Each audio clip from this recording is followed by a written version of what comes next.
I was in a brass band, Wimbledon Army Cadet brass band, flugelhorn.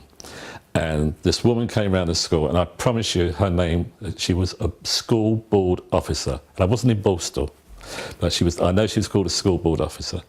And she said, what do you want to do? I said, I want to go into the music business. That's all I said. That's my introduction to the music industry. And she got me an interview, Go With Your Mother, with Campbell Kennedy sheet music. And that was Good Night Sweetheart and Show Me the Way, all that stuff.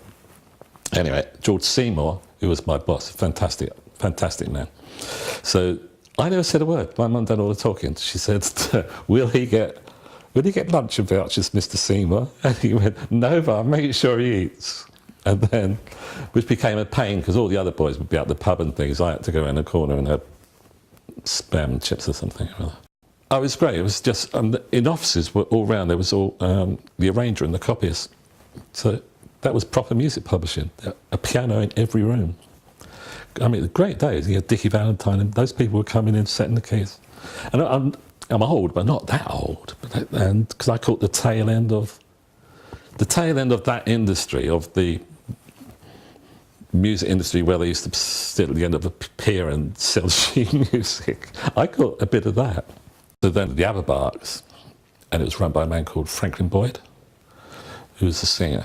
And so then I had to go and plug the band leaders, and people like Lionel Conway and Don Black, they were all there. We used to queue up with acetate and top line. And then I met my hero, which is a man called Bobby Pratt, who was the lead trumpet player with the Ted Heath Band. And he said, what do you want to be a trumpet player for? And what do you... he said, carry on doing that plug-in business. That's what he said. You had to go round to Aeolian Hall at the BBC. And yeah, we had to kind of bung at the doorman, give him half a crown, because you weren't supposed to go in, were you, pluggers?